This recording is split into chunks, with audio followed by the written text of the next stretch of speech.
You know, if you're like me, throughout the years, you've seen a number of buildings that have been imploded, and Yeah. it's magnificent, and it amazes me that they just collapse upon themselves. And it's also fun if you use your technology to go ahead and, put it in reverse and watch the building sprout up again. Sprout back up again. It grows, and then you get to see it multiple times. We actually did that with the cooling towers for my son. So I'm just saying, it may be something you want to do after the implosion itself. If you go back in time in the 60s when City Hall first opened, there was a great deal of fanfare, and there were hundreds, if not thousands of people were there to mark that milestone. Well, no doubt there are going to be a lot of people here today, and that includes the construction crews or deconstruction crews that are on hand for the demolition of this historic Jacksonville building. We want to go back to News4Jax reporter Jim Piggott, who is live near the demolition site. Jim, I know you've had a chance to really do some stories and look into the history of this particular building, and you found some really interesting stuff. I certainly did. Right now, let me show you where I'm at. We're at the River Club, on top of the Wells Fargo building. And actually talking about the history, well, the gentleman, Wilbur Glass, he was the architect, and his grandson is here. He is the one that actually built Old City Hall. So there's going to be a whole group of people up here watching. They're going to even do their own implosion up here, their demonstration. I got Julia here who's going to show me. This is a fake plunger. Julia, go ahead and show me. What are they going to be doing at that countdown? Take a look at this. Boom, and then the dynamite goes off. Obviously, it's going to be a much bigger event when that happens. Thank you, Julia. But everyone up here, there's going to be city council leaders, people within the building industry, all types up here watching.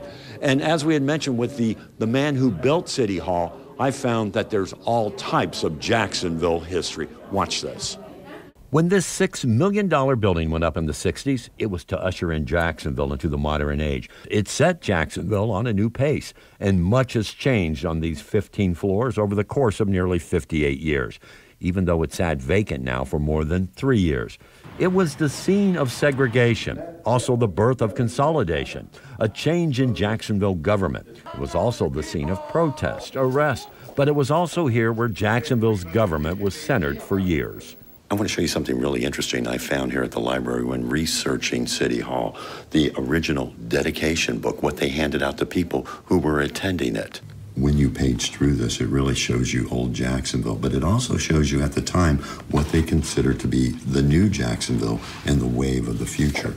In fact, on one of the last pages, I'm going to read you a part of this. It says, "Your City Hall. It's one of the most beautiful municipal buildings in the entire United States. 15-story building is fireproof construction, completely air-conditioned with 4 high-speed elevators." And it says that the City Hall completes one of the final links in the 9-block-long downtown civic waterfront improvement, which is interesting because the entire reason that they're tearing this down and they want to do this is to move government off the river. Back in the 60s, they were moving it on the river. This is a photo of workers moving into City Hall in the 60s, and here's a similar video of them moving out in 1997, a full circle for city government. When the building first opened, there was a huge ceremony. Reports indicated that people were confused and they didn't even know how to open the doors. They needed to pull the doors instead of push them. There was opposition to the new City Hall. Taxes were increased to fund it, along with other projects like the Coliseum and Auditorium, and road paving, something the city has repeated with the Better Jacksonville Plan in 2000, which gave us a new library, auditorium, and courthouse.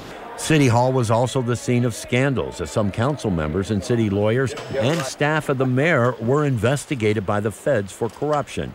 There was protest at City Hall. For example, back in 1989, 3 black city council members walked out of chambers protesting lack of funding for their North Side districts. They were ordered back in. One even pulled out of the restroom, arrested, and put in handcuffs. I was shocked and outraged at the conduct of the police officers in executing an illegally obtained warrant while invading my privacy as I was sitting on the toilet. That spilled over to protest on the streets. There were crimes in the building, guns brought in, even threatening workers, which led to new strict security measures that we're still seeing today. And there were many good times here as well, from celebrations of elections and laughter. This was not only home to city government. When City Hall moved to the St. James Building in 1997, the state attorney's office and other court agencies took over the building, but they eventually moved out in 2015, and now the building is going to be gone for good.